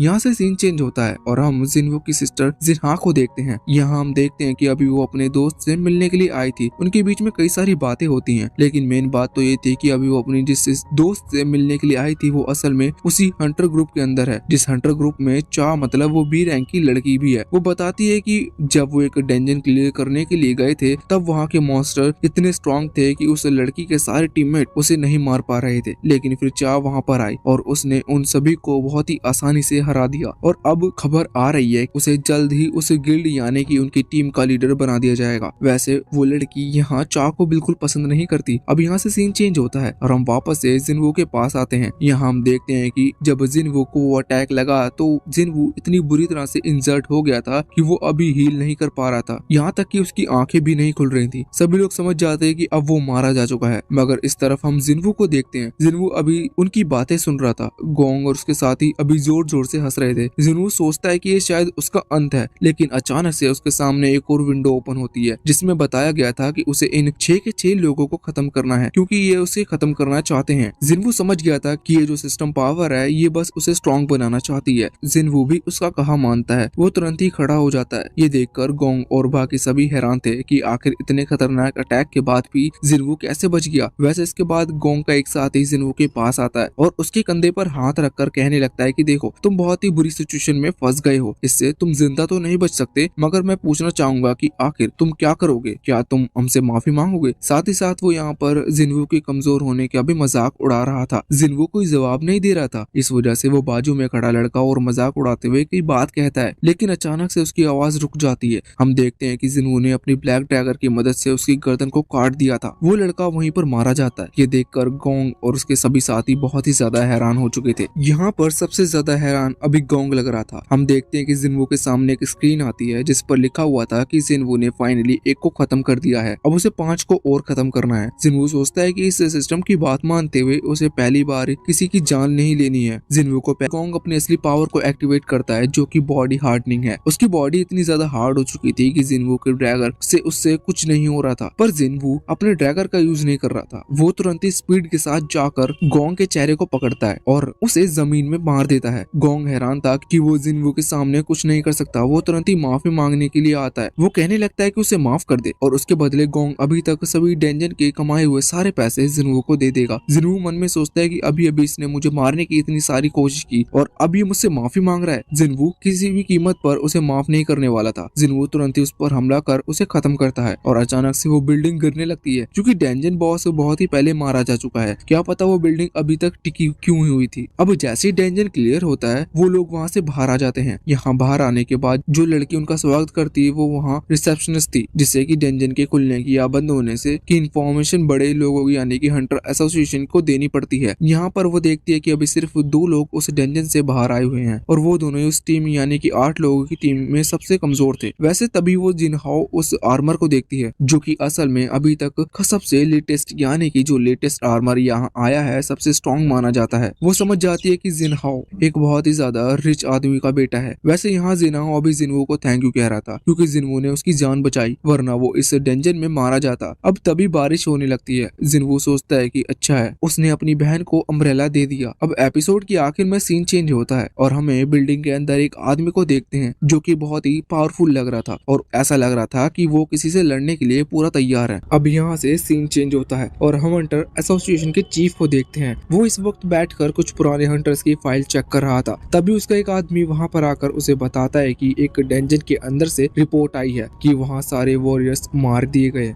2 वॉरियर्स सिर्फ बचे हुए हैं। लेकिन ताज्जुब की बात यह है कि वो दोनों वॉरियर्स उन 8 वॉरियर्स में सबसे कमजोर थे। यहाँ पर वो लोग अभी जिन्वो की केस की बात कर रहे थे। वैसे वो आदमी ये भी बताता है कि वो जो बचकर आया है उनमें से एक रैंक टी का वॉरियर है जिसका नाम जिनहाओ है। जिन्वो कहता है कि मैंने सोचा नहीं था कि हम फिर से मिलेंगे। यहाँ जिन्हो पूछ रहा था कि तुम आखिर यहाँ क्यों आए हो, जिस पर जिनहाओ कहता है कि मैं बस तुमसे कुछ बात करना चाहता था। जिन्वो को लगता था कि शायद वही गोंग के बारे में कुछ बात करेगा। इस वजह से जिन्वो कहता है कि देखो वहाँ पर हमें जो मैजिक क्रिस्टल मिले थे वो तुम सारे रख सकते हो, बस उसके बाद तुम ये गोंग वाली बात किसी को भी नहीं बताओगे। अब इस पर जिनहाओ कहने लगता है कि चिंता मत करो, वो बस तुमने सेल्फ डिफेंस में किया था और वैसे भी मैं वो किसी को नहीं बताने वाला। अब जिन्वो पूछता है तो फिर आकर तुम यहाँ पर मुझसे मिलने के लिए क्यों आए। इस पर जिनहाओ कहने लगता है कि मुझे तुम्हारे साथ एक टीम बनानी है आगे आने वाले डेंजन के लिए। जिन्वो तुरंत ही उठकर जाने लगता है, लेकिन तभी जिनहाओ कहता है कि मैं ऐसा सिर्फ गिल्ड मास्टर बनने के लिए कह रहा हूँ। ये बात जिन्वो को थोड़ी सी अलग लगती है। पहले वो मना इसलिए कर रहा था क्योंकि जिनहाओ एक रिच फैमिली से है, इसका मतलब वो पैसे देकर किसी बड़े हंटर को भी अपॉइंट कर सकता है। लेकिन अब गिल्ड मास्टर बनने वाली बात निकलती है तो वो पूछता है कि आखिर मैं ही क्यों। इस पर जिनहाओ कहने लगता है देखो गिल्ड मास्टर बनने के लिए सबसे जरूरी चीज है कि पहले हमें एक रिटन टेस्ट देना होता है और उसके बाद हमें कम से कम 20 डेंजन में रेड करनी पड़ती है। ये जो भी हमें क्लियर किया ये हमारे पहले डेंजन था, अभी मेरा 19 डेंजन और क्लियर करने हैं। साथ ही मेरा जो रिटन टेस्ट होगा उसकी चिंता मुझे नहीं गया क्योंकि मैं ज्यादा पढ़ाई कर उसमें अच्छे मार्क्स आराम से ला सकता हूँ। लेकिन मुझे डर उन 19 टेस्ट का है क्योंकि वो मैं अकेले क्लियर नहीं कर सकता। लेकिन अभी बात यहाँ पर पूरी तरह से क्लियर नहीं होती। जिन्वो कहता है कि मुझे पता है कि तुम्हारे फादर एक कंस्ट्रक्शन कंपनी में है जो कि डेंजन्स में मिलने वाले क्रिस्टल से ब्लूएबल आइटम्स बनाते हैं और उन्हें सेल करते हैं। इस पर जिनहाओ कहता है कि हाँ तुम सही जानते हो। वैसे इन डेंजन्स के अंदर जो क्रिस्टल लाने होते हैं अगर कोई हंटर उन्हें लाता है और फिर वो उन्हें सेल करता है तो ये बड़े महंगे पड़ते हैं। इससे अच्छा बाकी सारी कंपनियां इसी हंटर को अपॉइंट करवा कर उसके थ्रू वो क्रिस्टल मंगवाए जिससे वो सारे क्रिस्टल अपनी कंपनी के होते हैं और कंपनी उस हंटर को कुछ पैसे दे देती है। ये ज्यादा सूटेबल रहता है। इस वजह से अभी जिनहाओ के फादर एक हंटर को बुलाने वाले थे जो कि एस रैंक का है। एस रैंक का हंटर सबसे बेस्ट होता है इस काम के लिए। लेकिन जिनहाओ यहाँ पर बताता है कि उसे वो गिल्ड का मास्टर बनाते और उसका असिस्टेंट जिनहाओ का बड़ा भाई बनता। लेकिन वो जो गिल्ड मास्टर बनने वाला एस रैंक का हंटर था उसने अचानक से रिटायरमेंट ले ली। ये बहुत ही बड़ी प्रॉब्लम हो चुकी है और अगर इस सिचुएशन में वो लोग किसी दूसरे एस रैंक को ज्वाइन नहीं कर सकते तो बाकी सारे एस रैंक के हंटर किसी दूसरे गिल्ड के साथ ज्वाइन है और अगर कोई एक एस रैंक का हंटर इनकी मदद करता है तो उसका जो बाकी गिल्ड है वो उसका दुश्मन बन जाएगा। इससे आगे चलकर इन्हें भी प्रॉब्लम हो सकती है। इस वजह से अभी ऐसा नहीं कर रहे हैं। वो जिस हंटर को अप्रोच करने वाले थे वो पहले ही गिल्ड में ज्वाइन नहीं था, इस वजह से उसने हाँ कर दी थी। लेकिन अब रिटायरमेंट के बाद वो ज्वाइन नहीं कर सकता यहाँ। जिन्वो कहता है कि पूरे वर्ल्ड में सिर्फ 7 ही ऐसे एस रैंक के हंटर्स हैं। इस पर जिनहाओ हाँ करता है, लेकिन वो 7 ही जिनहाओ की फैमिली के किसी काम के नहीं थे। जिनहाओ चाहता था कि वो खुद को एक एस रैंक का हंटर बनाए क्योंकि उसका जो बड़ा भाई है वो इतना ताकतवर नहीं है। उसके फादर भी ये मानते हैं कि जिनहाओ ऐसा कर सकता है, लेकिन वो कहता है कि जिनहाओ की कभी भी किसी कमजोर वॉरियर यानी कि किसी कमजोर हंटर के साथ ऐसा नहीं कर पाएगा। उसे किसी अच्छे हंटर जो कि एक्सपीरियंस हो उसके साथ रहना होगा और डेंजन क्लियर करने होंगे। इससे वो खुद को स्ट्रॉन्ग बना सकता है। अभी जिनहाओ ज्यादा किसी को नहीं जानता, लेकिन जब वो जिन्वो को मिला तो उसकी ये चीज लगी कि वो जिन्वो के साथ रहकर बहुत सारी चीजें सीख सकता है। इस वजह से अभी वो जिन्वो से मिलने आया है और उसके हिसाब से जिन्वो लगभग रैंक बी का एक हंटर है। साथ ही यहाँ पर जिनहाओ अब एक लिस्ट दिखाता है जिसके मतलब ये था कि वो जिनहाओ को ये सब चीजें देगा। अगर जिन्वो उसे ज्वाइन कर लेता है तो जिन्वो जानता था कि उसकी रैंक बढ़ रही है, वो रैंक बढ़ाकर इससे कहीं ज्यादा कमा सकता है, इसलिए उसे किसी के लिए कुछ काम करने की जरूरत नहीं। वो तुरंत ही मना कर वहाँ से जाने लगता है। जिनहाओ कहता है कि चिंता मत करो, मैं तुम्हारी बात किसी को नहीं बताऊंगा, पर प्लीज मेरी मदद करो। लेकिन जिन्वो उसकी तरफ बहुत ही गुस्से में देखता है जिस वजह से जिनहाओ डर गया था। अब जिन्वो वहाँ से चला जाता है। अगले सीन में हम गोंग के भाई गोंग सन को देखते हैं। अभी वो अपनी सेक्रेटरी यानी कि असिस्टेंट से जिन्वो और जिनहाओ जिनहाओ के बारे में डिटेल्स मंगवाता है। उसकी असिस्टेंट जिसका नाम ब्लैक है वो उसे वो सारी डिटेल ला कर देती है। यहाँ पर अभी गोंग सन उससे पूछ रहा था कि इस कंट्री में अगर हम किसी हंटर को मार देते हैं तो फिर गवर्नमेंट क्या करती है। ये सुनकर उसकी असिस्टेंट ब्लैक शॉक थी। वो कहती है कि इसके बाद गवर्नमेंट इस पर काम करती है। अगर सच में किसी हंटर ने ऐसा जानबूझ के किया है इसकी बहुत बड़ी सजा मिलती है। अब यहाँ पर अचानक से गोंग सन अपने आने वाले शेड्यूल के बारे में पूछने लगता है। ब्लैक बताती है कि आने वाले समय में वो बिजी है, उसके पास बिल्कुल टाइम नहीं। अभी गोंग सन को थोड़ा सा टाइम चाहिए था जिससे कि वो जिनवू और जिनहाओ को खत्म कर सके। वो कहता है कि मुझे टाइम मैनेज करना है जल्द से जल्द, ये जितना भी काम है इन्हें जल्द से जल्द फिनिश करने की कोशिश करो या फिर जो काम आगे टाला जा सकता है उसे आगे के लिए टाल दो। उसकी असिस्टेंट ब्लैक यहाँ पर हाँ करती है। अब गोंग सन देखता है कि जिनवू असल में एक रैंक ई का हंटर है और जिनहाओ रैंक डी का। वो सोच रहा था कि ये दोनों बहुत ही कमजोर है, काश ये जिंदा रहे जब तक मैं उनसे मिलता हूँ, क्योंकि इनसे बदला मेरे को खुद को लेना है। अब अगले दिन हम देखते हैं कि जिनवू मॉर्निंग वॉक के लिए यहाँ आया हुआ था जहाँ वो अपने डेली टास्क को पूरा कर रहा था। यहाँ जिना भी आई हुई थी, आज पहली बार उसके साथ जॉगिंग करने के लिए। वो दोनों दौड़ रहे थे। जिनवू को लगता है कि शायद वो थोड़ा पतला होना चाहती है, इस वजह से यहाँ पर आई है। अभी जिनवू अपनी बहन यानी कि जिन्हा से पूछता है कि अगर तुम्हें कोई 30 बिलियंस दे यानी कि उस वर्ल्ड की करेंसी दे तो तुम क्या करोगी। तो इस पर जिन्हा कहती है कि मैं पहले तो अपनी मदर का इलाज करूंगी, उसके बाद कॉलेज की फीस भरूंगी और बाकी पैसे बचाऊंगी जो कि मुझे आगे काम आएंगे। जिनवू सोचता है कि हाँ ये एक अच्छा डिसीजन है। वैसे इसके बाद जिनवू अपनी स्पीड बढ़ा देता है क्योंकि उसे जल्द से जल्द डेली टास्क पूरे करने थे। यहाँ जिन्हा देखकर हैरान थी कि उसका भाई इतना तेज दौड़ सकता है, मगर फिर वो सोचते है कि शायद हंटर के पास ये एबिलिटी होती होगी। पर फिर वो सोच रही थी कि जिनवू तो सच में बहुत ही कम रैंक पर है, लेकिन फिर भी वो इतनी तेज कैसे दौड़ पा रहा है। तो आखिर हाई रैंक के हंटर्स कैसे होते होंगे। अभी जिनवू जब दौड़ रहा था तो धीरे धीरे उसकी डेली टास्क पूरे हो रहे थे, लेकिन जैसे ही वो थोड़ा आगे बढ़ता है तो उसकी जो डेली टास्क उसकी गिनती बढ़ जाती है। मतलब जैसे कि अगर उसे 100 पुशअप करने थे और वो 101 पुशअप का करता है तो वहाँ पर 101 काउंट हो रहे थे। जिनवू ये देखकर हैरान था। वो सोचता है कि मतलब मैं और ज्यादा कर सकता हूँ, क्या पता इससे मुझे और रिवॉर्ड मिले। जिनवू ऐसा ही करता है, उसके जितने भी टास्क थे वो उन्हें डबल कर सकता है, जिस वजह से उसने सीक्रेट टास्क अनलॉक कर लिया था, जिसकी वजह से उसे कई सारे रिवॉर्ड मिलते हैं। यहाँ पर उसे खास रिवॉर्ड भी मिलता है जिसके दौरान उसे 3 रिवॉर्ड में से एक चुनना था। वहाँ पर तीसरा ऑप्शन एक मिस्टीरियस बॉक्स था, इस वजह से जिनवू उसे चूज करता है। इस बॉक्स के अंदर से एक बॉल निकल कर आती है जो कि की में ट्रांसफर हो गई थी। असल में चाबी एक डेंजन की चाबी है जो कि एस रैंक का डेंजन है। जिनवू ये देखकर हैरान था। उसे जानने को मिलता है कि इस डेंजन को क्लियर करने का रिवॉर्ड एक एलिक्सर ऑफ लाइफ है जो कि किसी भी बीमारी को ठीक कर सकता है। जिनवू ये देखकर बहुत ज्यादा खुश था। उसे तुरंत ही अपनी मदर की याद आती है। वो उस डेंजन में जाने से पहले अपनी मदर के पास जाता है और उनसे मिलकर फिर वो उस डेंजन के गेट के पास आता है। वो उसे ओपन करते हुए सोच रहा था कि ये एक एस रैंक का डेंजन है, यहाँ पर मुझे जितने भी बीस्ट मिलेंगे वो शायद एस रैंक के ही होंगे। इसका मतलब मैं उन बीस्ट से लड़ने वाला हूँ जिनसे एस रैंक के हंटर्स लड़ते हैं। अब डेंजन के अंदर आने के बाद उसकी मुलाकात होती है एक 3 हेड बीस्ट से। ये बीस्ट बहुत ही ज्यादा ताकतवर था। इसका मतलब जिनवू को तब पता चलता है जब वो अपने डार्क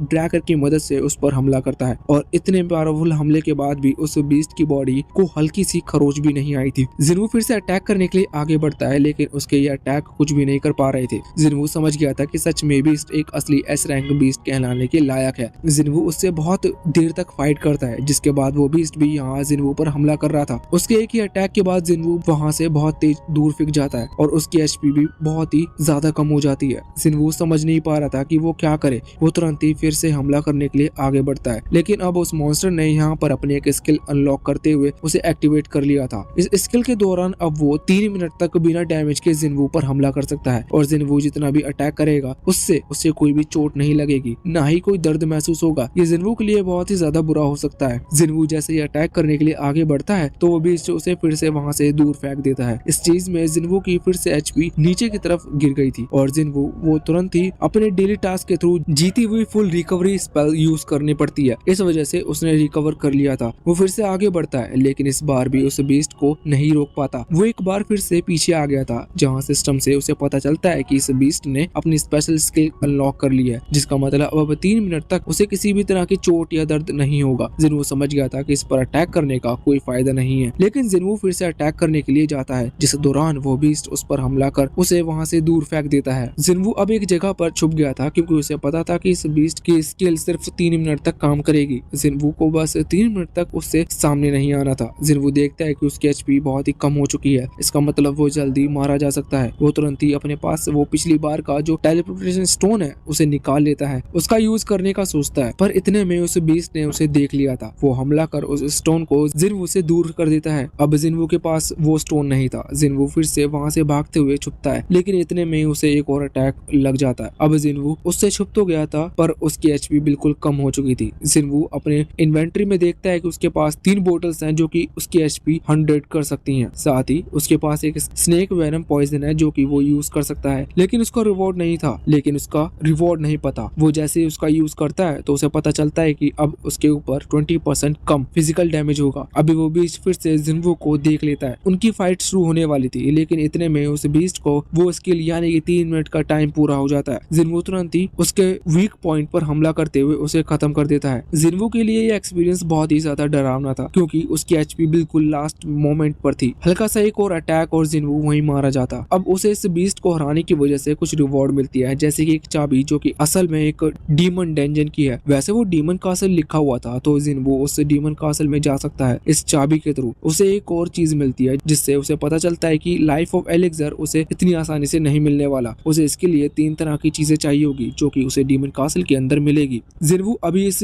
डेंजन को आगे क्लियर नहीं करता, क्योंकि वो जानता था कि अगर वो आगे बढ़ा तो वो मारा जाएगा। अब वो वापस से बाहर की तरफ आने लगता है खुद को स्ट्रॉन्ग बनाने के लिए। अब डेंजन से बाहर आने के बाद जिनवू सीधा ही हॉस्पिटल में अपनी मदर को देखने के लिए आया था। यहाँ पर आकर अभी वो सोच रहा था कि उसे लकीली ये चीज पता चल चुकी थी कि उसकी मदर जो कैसे ठीक करना है, लेकिन उस एलेक्सर ऑफ लाइफ को क्रिएट करने के लिए उसे जो चीज चाहिए वो उसे वहाँ मिलेगी। उस जगह को क्लियर करना उसके लिए अभी नामुमकिन है, लेकिन वो फैसला करता है कि उसे जल्द से जल्द खुद को स्ट्रॉन्ग बनाना होगा। अब इसके बाद जिनवू वहाँ से सीधा जिनहाओ के पास आ गया था। यहाँ पर आने के बाद वो उसका ऑफर एक्सेप्ट करता है और कहता है कि मैं तुम्हारे साथ उन 19 डेंजन के अंदर जाने को तैयार हूँ। ये सुनकर जिनहाओ थोड़ा सा हैरान था। पहले उसे यकीन नहीं हो रहा था, लेकिन फिर वो समझ जाता है कि शायद जिनवू खुद को स्ट्रॉन्ग बनाना चाहता है। वैसे उसी दौरान जिनवू अपनी एक शर्त सामने रखता है। वो कहता है कि हम उन 19 डेंजन में जाएंगे, लेकिन मैं चाहता हूँ कि वहाँ पर हम दोनों ही उन डेंजन को क्लियर करें। अब इस बात पर जिनहाओ और ज्यादा हैरान था। वो कहने लगता है कि पहली चीज तो ये कि हम इतने ज्यादा स्ट्रॉन्ग नहीं कि लेवल 3 के डेंजन को हर बार दोनों अकेले मिलकर क्लियर कर सके। लेकिन फिर उसे याद आता है कि जिनवू अपनी स्ट्रेंथ को छुपा रहा है, तो शायद वो ऐसा कर सकता है। इसलिए वो कहता है कि चलो ठीक है, मैं इसके लिए तैयार हूँ। लेकिन हंटर एसोसिएशन को का ये रूल कि हम रैंक सी डेंजन में 8 लोगों के साथ ही जा सकते हैं। इस पर जिनवू कहने लगता है कि हाँ तुमने सही कहा, लेकिन हम गोंग की चाल चल सकते हैं। उसने भी दूसरे हंटर्स को अपॉइंट किया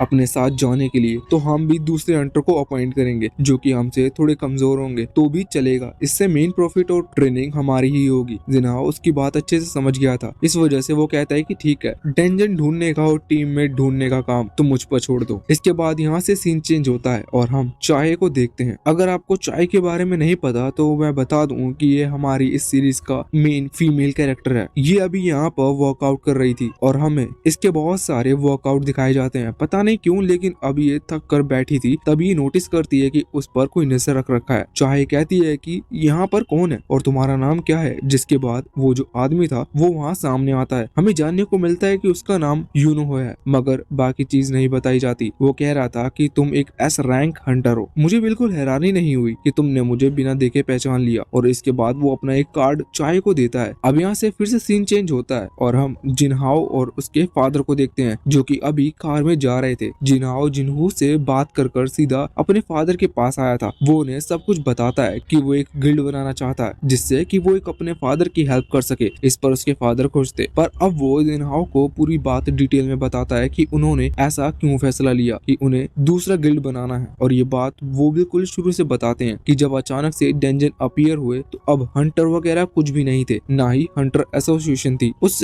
टाइम सिर्फ एक ही चीज का बोलबाला था जो कि पॉलिटिक्स वाले लोग ने देखा कि डेंजन अपीयर हुए हैं। डेंजन एक बहुत बड़ा खतरा है ह्यूमैनिटी के ऊपर, लेकिन अब वो तो पॉलिटिक्स इस वजह से उन्हें उसमें भी फायदा दिखा और उन्होंने फिर हंटर एसोसिएशन क्रिएट की। इससे लोगों के लिए एक सेफ्टी हो गई। लोगों को लगा कि भाई वो सेफ हैं। दूसरी चीज ये है कि हंटर जब किसी डेंजन में जाते हैं, वहां से उसे क्लियर करते हैं, तो उन्हें बहुत सारे रिसोर्स मिलते हैं। उन रिसोर्स को वो या तो हंटर एसोसिएशन में देंगे, अगर वो नॉर्मली बिना गिल्ड के हंटर हैं तो वो हंटर एसोसिएशन में जमा हो जाएंगे, लेकिन अगर किसी का गिल्ड है तो वो जो सारे रिसोर्स हैं वो गिल्ड को मिलेंगे। लेकिन गिल्ड भी कुछ हिस्सा हंटर एसोसिएशन को देगा, जिससे कि मेन फायदा जाता है गवर्नमेंट को। तो ये बहुत लंबी प्रोसेस है, लेकिन यहाँ पर ये कि अगर कोई सिंगल हंटर जाता है तो उसका ज्यादा नुकसान होगा, जबकि अगर कोई गिल्ड में काम करता है तो उसका फायदा होगा। पर अगर गिल्ड गवर्नमेंट के अंदर आता है तो उनका प्रॉफिट कम हो जाता है। उसी वजह से जिनाओ के फादर, जो कि बिल्कुल बिजनेस माइंडेड है, वो चाहते हैं कि एक उनका भी गिल्ड हो, जिससे उन्हें इस सब के बारे में ना पढ़ना पड़े और जो सारे रिसोर्स हैं वो उन्हें मिले। और अगर उनके इसमें कोई हिडन इंटेंशन भी होगा तो वो शायद हमें आगे चलकर पता चले। लेकिन अब जिनाओ इतना तो समझ चुका था कि उसे एक गिल्ड ऑपरेट करना है, लेकिन अभी भी उसे डर लग रहा था, क्योंकि गिल्ड ऑपरेट करना कोई छोटी मोटी बात नहीं है। अब यहाँ से सीन चेंज होता है और हम जिन्वू को देखते हैं, जो कि रोज की तरह अपने डेली टास्क कंप्लीट कर रहा था। यहाँ पर उसने लगभग अपने सारे टास्क कंप्लीट कर लिए थे, इसलिए वो सोच रहा था कि क्यों ना वो और ज्यादा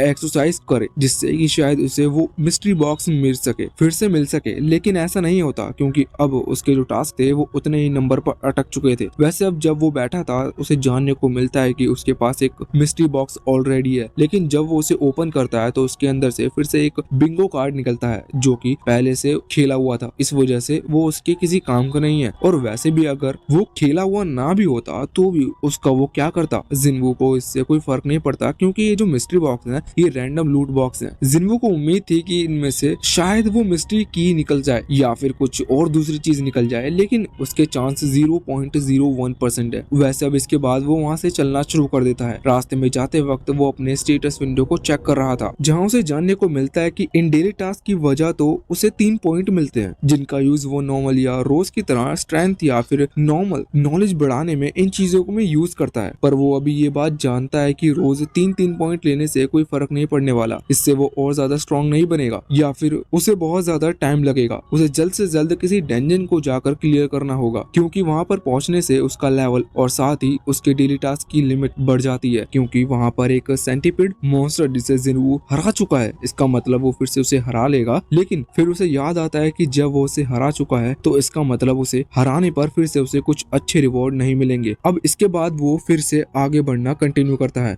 लेकिन तभी उसे फोन पर एक मैसेज आता है, जो कि हंटर एसोसिएशन की तरफ से था। उसमें लिखा हुआ था कि एक डंजन ओपन हुआ है और उसके लिए वो लोग एक टीम बना रहे हैं। अब जिन्वू को इस चीज की टेंशन नहीं थी कि उसे टीम मेंबर्स ढूंढने होंगे, क्योंकि ये अब काम हंटर एसोसिएशन का है और वैसे भी उसके पास कुछ काम नहीं है। इस वजह से वो उसे एक्सेप्ट कर लेता है और उसकी तैयारी करने के लिए पहले तो वो अपने घर चला जाता है। अब यहाँ से सीन चेंज होता है और हम एक डोजो के अंदर आते हैं। यहाँ पर हम देखते हैं कि अभी 2 आदमी प्रैक्टिस कर रहे थे स्वॉर्ड फाइट की, जहाँ पर एक आदमी का हाथ नहीं था। जब उसकी शक्ल हमें देखती है तो हमें जानने को मिलता है कि ये असल में सॉन्ग है। अब आपको सॉन्ग के बारे में शायद याद ही होगा, ये वही हंटर है जो कि शुरुआत में जिन्वू के साथ उस डंजन में गया था, जहाँ जिन्वू को सिस्टम पावर मिली थी। और ये बंदा अच्छा है, बस यहाँ इसने वहाँ पर अपना हाथ खो दिया था और जिन्वू ने ही इसे जाने को कहा था, इस वजह से वहाँ से वापस लौटाया था। ये यहाँ पर अपने एक साथी के साथ स्वॉर्ड प्रैक्टिस कर रहा था। अभी उसका साथी कहता है कि आपने एक हाथ खो दिया, क्या आप अब रिटायरमेंट की सोच रहे हो? जिस पर सॉन्ग कहता है कि बिल्कुल नहीं, मैं भी रिटायर नहीं होने वाला। भले ही यहाँ इस दुनिया में कई सारे खतरनाक डेंजन है, लेकिन अगर मैं स्ट्रॉन्ग बना तो मैं एक एक करके सभी को क्लियर कर सकता हूँ। अब इसके बाद सीन चेंज होता है और हमें एक दूसरा हंटर को दिखाया जाता है, जो कि अपने घर पर था। तभी उसे मैसेज आता है कि उसे भी एक डेंजन के लिए बुलाया है। ये सुनकर वो पहले तो थोड़ा हैरान था। जब उसकी वाइफ ये सुनती है तो कहने लगती है कि आपको वहाँ नहीं जाना चाहिए, क्योंकि पिछली बार भी आप डेंजन में गए थे तो वहाँ से बहुत मुश्किल से लौट कर आए हो, क्योंकि वो उस डंजन में तो कई लोगों की जान तक चली गई थी। इस पर वो हंटर कहने लगता है कि तुमने सही कहा, लेकिन हमारे पास और दूसरा चारा नहीं है। उनकी बहुत सारी मजबूरी थी, जिस वजह से उस हंटर को वहाँ डंजन के अंदर जाना पड़ता है। जैसे उनकी वो छोटी बच्ची है, उस स्कूल की फीस भी भरनी थी, तो उसके लिए पैसे चाहिए और एक हंटर के लिए सिर्फ एक डंजन ही है जो कि उन्हें पैसे दे सकता है। इस वजह से वो कहता है कि मुझे नहीं लगता कि डंजन इतना खतरनाक होगा, क्योंकि इस डंजन के लिए खुद हंटर एसोसिएशन ने हमें बुलाया है। तो इस पर उसकी वाइफ मान जाती है। अभी उसकी वो बेटी उससे पूछ रही थी कि फादर क्या आप स्ट्रॉन्ग हो? तो इस पर वो हंटर कहता है कि हाँ बेटा, मैं बहुत स्ट्रॉन्ग हूँ। अब इसके बाद एक और बार सीन चेंज होता है और इसके बाद अब हम देखते हैं कि यून हो के पास, जो कि अभी जोंग इन से मिलने के लिए आया हुआ था, यहाँ पर अभी जोंग इन ने ही उसे बुलाया था। जिन्वू आकर पूछता है कि तुमने मुझे क्यों बुलाया, जिस पर जोंग इन कहने लगता है कि मैंने तुम्हारा लेटेस्ट इंटरव्यू देखा, तुम बहुत ही ज्यादा अच्छा बोलते हो। इस पर यून हो को थोड़ा सा गुस्सा आता है। वो कहता है कि मुझे पता है कि वो इंटरव्यू तुमने ही ऑर्गेनाइज करवाया था, ये बड़ी गलत बात है, तुम्हें मुझे फालतू में इस तरह से टाइम पास में नहीं घेरना चाहिए। वैसे तो वो ये पूछ रहा था कि तुमने मुझे यहाँ पर किस कारण से बुलाया है। तो इस पर जोंगिन कहता है कि तुम्हें पता ही चल चुका होगा कि एक नया गिल्ड बन रहा है। यहाँ पर वो लोग अभी जिनहाओ के फादर के उस न्यू गिल्ड के बारे में बात कर रहे थे। उन्होंने कई सारे हंटर्स को ऑफर भेजा है, तो यहाँ पर यूनहो को भी ऑफर आया था। जोंगिन उससे कहता है कि तुम्हें उसे गिल्ड के बारे में पता होना चाहिए, जिस पर यूनहो बताता है कि हाँ, उसे भी उसके लिए एक इनविटेशन लेटर आया है, लेकिन उसने उसे एक्सेप्ट करने के बारे में कुछ नहीं सोचा। पर वो जानता है कि इस तरह से लेटर बहुत सारे हंटर्स को आए होंगे अभी भी, लेकिन यूनहो को समझ में नहीं आ रहा था कि यहाँ पर उसे बुलाने का असली कारण क्या है। इसलिए वो डायरेक्टली पूछता है कि जिसके बाद अचानक से सीन चेंज हो जाता है और हम जूही को देखते हैं। वो थोड़ी परेशान लग रही थी, लेकिन तभी उसकी मदर का फोन आता है। उसकी मदर उससे कह रही थी कि तुम कैसी हो, जिस पर वो कहती है कि मैं ठीक हूँ। अब उसकी मदर कहने लगती है कि उनके हिसाब से उसे हंटर का काम छोड़ देना चाहिए, क्योंकि वैसे भी वो इतनी ज्यादा अच्छी हंटर नहीं है, जबकि वो एक रैंक बी की हंटर है, पर फिर भी उसे रैंक बी का नहीं कहा जा सकता और इसी वजह से उसके जो स्क्वाड मेंबर्स हैं उनके ऊपर भी खतरा आता है। लेकिन अब जूही गुस्सा करके फोन रख देती है, लेकिन बाद में वो बहुत ही ज्यादा उदास हो गई थी, क्योंकि उसकी मदर को खुद ऐसा लगता है कि वो उसके टीममेट्स के ऊपर बर्डन है। उसने ये तो फैसला कर लिया था कि अब वो खुद को स्ट्रॉन्ग बनाएगी, इसलिए वो वहाँ से जाने भी लगती है। पर उसी समय उसे एक और मैसेज आता है जो कि हंटर एसोसिएशन की तरफ से था और यहाँ पर उसे भी एक डेंजन के लिए बुलाया गया था। ये वही डेंजन है जहाँ पर जिनवू और सॉन्ग आने वाले हैं। इसके बाद फिर से सीन चेंज होता है और हम देखते हैं कि चाय जो कि अभी जोंग इनके पास आ रही थी, अभी रास्ते में वो यूनहो को भी देखती है और उसे हेलो कहती है। अब यहाँ पर जोंग इन के पास आने के बाद जोंग इन उससे पूछता है कि आखिर तुम यहाँ पर क्यों आई हो। तो इस पर चाय बताती है कि उसे एक इनविटेशन कार्ड मिला है, एक नया गिल्ड बनने वाला है उनके लिए। अब इस बात से ही यहाँ जोंग इन समझ चुका था कि वो किस गिल्ड के बारे में बात कर रही है। वो उससे पूछता है कि क्या तुमने हाँ कर दी, जिस पर चाय कहती है कि नहीं, वो मुझे गिल्ड मास्टर बनाना चाहते हैं पर मैंने मना कर दिया। वैसे इसके बाद अब जोंग इनसे पूछता जाता है कि यूनो यहाँ पर क्यों आया था। अब इसके बाद हमें जस्ट वहीं का सीन दिखाया जाता है। अब जुनहाओ वहाँ पर पूछ रहा था कि तुम्हारा मेन रीजन क्या है मुझे यहाँ पर बुलाने का। इस चीज पर जोंग इन एक मिस्टीरियस आइलैंड की बात निकालता है। अब यहाँ पर इनकी जो कन्वर्सेशन होती है वो थोड़ी कंफ्यूजन करने वाली है, लेकिन हम उसे नॉर्मली समझाएंगे। तो असल में बहुत पहले ये एक मिस्टीरियस आइलैंड पर गए थे, दोनों ने इनमें से एक ही। तो वहाँ पर उन्हें कई सारे दोस्त खो दिए। अब वो चाहते हैं कि वो उस मिस्टीरियस आइलैंड को क्लियर करें, लेकिन गवर्नमेंट उस आइलैंड के जो छोटे छोटे अपडेट हैं वो हर साल लोगों को देती है। गवर्नमेंट खुद चाहती है कि लोग उस आइलैंड के बारे में भूल जाए, क्योंकि गवर्नमेंट जानती है कि अभी उसे क्लियर कर पाना नामुमकिन है। लेकिन अब ये लोग चाहते हैं कि ये और ज्यादा स्ट्रॉन्ग बने और किसी तरह से उसे मिस्टीरियस आइलैंड को क्लियर करे। यहाँ पर यूनो जो कि अभी इंटरव्यू देकर आ रहा था, उसने भी इंटरव्यू में भी यही बात कही थी कि नए हंटर्स खुद को और ज्यादा स्ट्रॉन्ग बनाए, क्योंकि वो जानते हैं कि उन्हें और ज्यादा हंटर्स को गैदर करना होगा। अब इसके बाद यहाँ से सीन चेंज होता है और हम किसी अजीब से मिस्टीरियस आदमी को देखते हैं जो कि किसी को खत्म करने की बात कर रहा था। और फिर यहाँ से फिर से सीन चेंज होता है। अब हम जिनवू के पास आ जाते हैं जो कि अभी तैयारी कर रहा था उस डेंजन के अंदर जाने के लिए। यहाँ पर जब उसकी बहन जिन्हा उसे तैयार करती है और उसे देख रही थी, वो हैरान हो जाती है, क्योंकि आज तो संडे है और अभी अभी जिनवू कुछ टाइम पहले एक डेंजन में गया था और जिनवू फिर से एक डेंजन में जा रहा है, जबकि पहले अगर वो किसी एक डेंजन में चला जाए तो फिर उसे महीनों लग जाते थे रिकवर करने के लिए। वो जिनवू से कहने लगती है कि क्या यही तुम्हारी ट्रेनिंग का नतीजा है, जिस पर जिनवू हाँ करता है और जाने लगता है। अब वो कहती है कि तुमने अपने औजार तो नहीं रखे। औजार से उसका मतलब था वही लकड़ी की मामूली सी तलवार, लेकिन जिनवू कहता है कि अब उसे उनकी जरूरत नहीं है। इसके बाद अब वो वहाँ से चला जाता है। दूसरी तरफ हम सॉन्ग को देखते हैं जो कि घर से निकल चुका था। वहाँ उस डेंजन के लिए रास्ते में उसकी मुलाकात जिनवू से होती है। वो दोनों एक दूसरे से मिलकर खुश थे। यहाँ पर जोंग जिनवू से पूछता है कि तुम्हारा एक पैर डेंजन के अंदर कट चुका था, वो वापस कैसे रिकवर हो गया, जिस पर जिनवू कहता है कि जब वो हॉस्पिटल से सोकर उठा तो अचानक से उसका पैर उसके पास था। सॉन्ग कहने लगता है कि शायद किसी एक्सपर्ट हीलर ने तुम्हें हील कर दिया होगा। वैसे सॉन्ग का हाथ अभी तक हील नहीं हुआ है और अब वो हील भी नहीं हो सकता। अभी जिनवू सॉन्ग से पूछता है कि आखिर तुम जा कहाँ रहे हो, जिस पर सॉन्ग बताता है कि उसे एक डेंजन के लिए अपॉइंट किया है। ये सुनकर समझ गया था कि उन दोनों को सेम डेंजन के लिए बुलाया है। अब जब वो लोग वहाँ पहुँचते हैं तो वहाँ जाकर उन्हें पता चलता है कि जूही को भी इस डेंजन के लिए बुलाया गया था, बल्कि वहाँ पर दो और हंटर थे और वो दोनों ही वही थे जिन्हें शुरुआत में हमने देखा था जिनवू के साथ उस सिस्टम वाले डेंजन के अंदर। अभी वो दोनों थोड़े हिचकिचा रहे थे क्योंकि उन्होंने अपनी जान बचाने के लिए इन दोनों को डेंजन के अंदर छोड़ दिया था। वैसे जूही भी हैरान थी क्योंकि जिनवू पिछली बार से बहुत ज्यादा बदल चुका है। अब वो एक दूसरे को हेलो कह रहे थे कि इतने में ही वहाँ पर पर एक कार आती है जिसके अंदर से 3 प्रिजनर्स उतरते हैं। हमें जानने को मिलता है कि इस डंजन में वो तीनों भी जाने वाले हैं। वो तीनों अभी अभी बहुत ज्यादा खुश थे क्योंकि उनके साथ एक लेडी जा रही है, मतलब कि जूही। पर तभी वहाँ पर एक और हंटर आता है, जैसे कि हंटर एसोसिएशन ने भेजा है ये देखने के लिए कि ये तीनों प्रिजनर्स कुछ गड़बड़ ना करें। इसके बाद वो लड़का खुद को इंट्रोड्यूस करता है। वो असल में एक बी रैंक का हंटर है। अब हम देखते हैं कि इन्हें सबसे पहले तो एक लीडर चुनना था, जिसके लिए वो लोग सॉन्ग को चुनते हैं क्योंकि वो पहले भी लीडर रह चुका है। अब अंदर जाने से पहले सॉन्ग सबसे पहले तो जिनवू को पिछली बार के लिए सर झुकाकर थैंक यू कहता है, क्योंकि अगर जिनवू नहीं होता तो वो कोई भी वहाँ से जिंदा बचकर नहीं आ सकता था। अभी वहाँ पर वो दूसरा हंटर मन में सोच रहा था कि जिनवू है कौन, और मतलब इतनी ज्यादा एज के बाद भी जिनवू के सामने सर झुकाकर उसे थैंक यू क्यों कह रहा है। अब वैसे इसके बाद उन्हें डंजन के अंदर जाना था, तो जैसे ही वो आगे बढ़ते हैं तो इसी के साथ ये पार्ट यहीं पर एंड हो जाता है।